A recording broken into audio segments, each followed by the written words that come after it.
Welcome to Shri Shri food. આજે આપણે veggie appam બનાવીશું। તો ચાલો બનાવવાની શરૂઆત કરીએ। તો તેના માટે 1 કપ ચોખાનો લોટ લીધેલો છે, 1/4 કપ બાફીને વટાણા લીધેલા છે, 1/4 કપ બાફેલા મકાઈના દાણા લીધેલા છે, 1 ટેબલસ્પૂન લાલ મરચું પાવડર, 1 નાની ટેબલસ્પૂન હળદર, 1 ટેબલસ્પૂન ખાંડ, 1 ટેબલસ્પૂન ધાણા, 1 ટેબલસ્પૂન લસણ, 1 મીડિયમ સાઇઝની ડુંગળી, 1 મીડિયમ સાઇઝનું ટામેટું, 1 ટેબલસ્પૂન મરચાના ટુકડા, 1 નાની ચમચી જીરું, સ્વાદ પ્રમાણે મીઠું, 1 ટેબલસ્પૂન તેલ અને જરૂર પ્રમાણે પાણી। સૌથી પહેલાં એના માટે ડો તૈયાર કરવાનો છે, તો એ તૈયાર કરી લઈએ। તો તેના માટે એક કઢાઈ લીધેલી છે, તેમાં આપણે 1 કપ પાણી નાખીશું, 1 ટીસ્પૂન તેલ નાખીશું। હવે પાણીમાં ઉભરો આવે ત્યાં સુધી રહેવા દઈએ।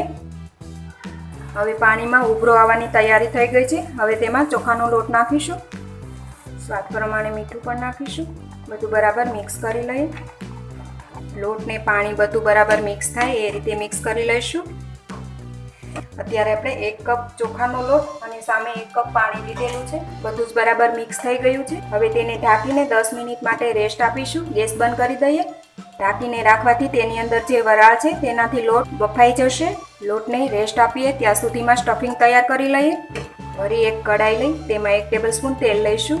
તેલ ગરમ થાય એટલે તેમાં ચપટી રાઈ નાખીશું, જીરું પણ નાખીશું, લીલા મરચાં, લસણ સાંતળી લઈએ।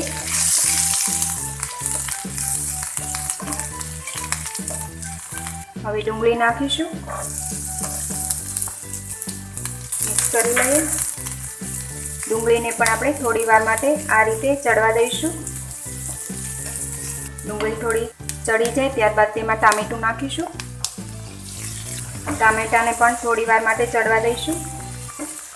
ટામેટા, કાંદા, મરચાં બધું જ આપણે ઝીણું કાપીને લીધેલું છે। સ્વાદ પ્રમાણે મીઠું નાખીશું, હળદર નાખીશું, લાલ મરચું પાવડર નાખીશું, ખાંડ નાખીશું, મિક્સ કરી લઈએ। અત્યારે આપણે ખાંડ ટામેટાની ખટાશ બેલેન્સ કરવા માટે નાખેલી છે। તમને પસંદ ના હોય તો ન નાખો તો પણ ચાલે। બાફેલી મકાઈના દાણા નાખીશું, વટાણા પણ નાખીશું, બધું બરાબર મિક્સ કરી લઈએ। અત્યારે મેં વટાણા અને મકાઈ લીધેલી છે, તમારે ફણસી અથવા તો કોબીજ નાખવી હોય તો એ પણ નાખી શકાય છે। સ્ટફિંગ પણ રેડી છે। લાસ્ટમાં ધાણા નાખીશું, મિક્સ કરી લઈએ, નીચે ઉતારી લઈશું।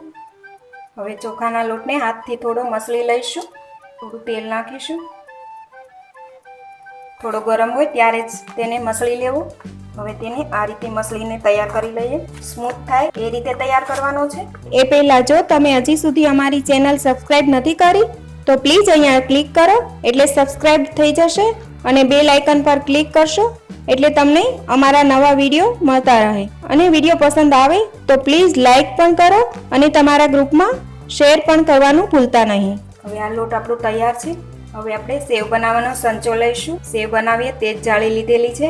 હવે તેમાં લોટ ભરીશું,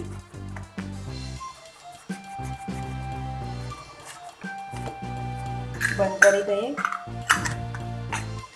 હવે ઈડલી બનાવવાની પ્લેટ લઈશું, પ્લેટમાં આપણે સેવ બનાવીશું।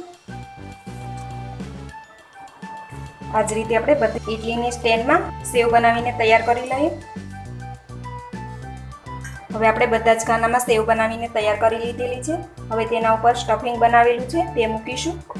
સ્ટીમરમાં આપણે પાણી ગરમ થવા પણ મૂકી દીધેલું છે। આ રીતે બધા પર સ્ટફિંગ મૂકીને તૈયાર કરીએ। ફરી તેના ઉપર સેવ મૂકીશું,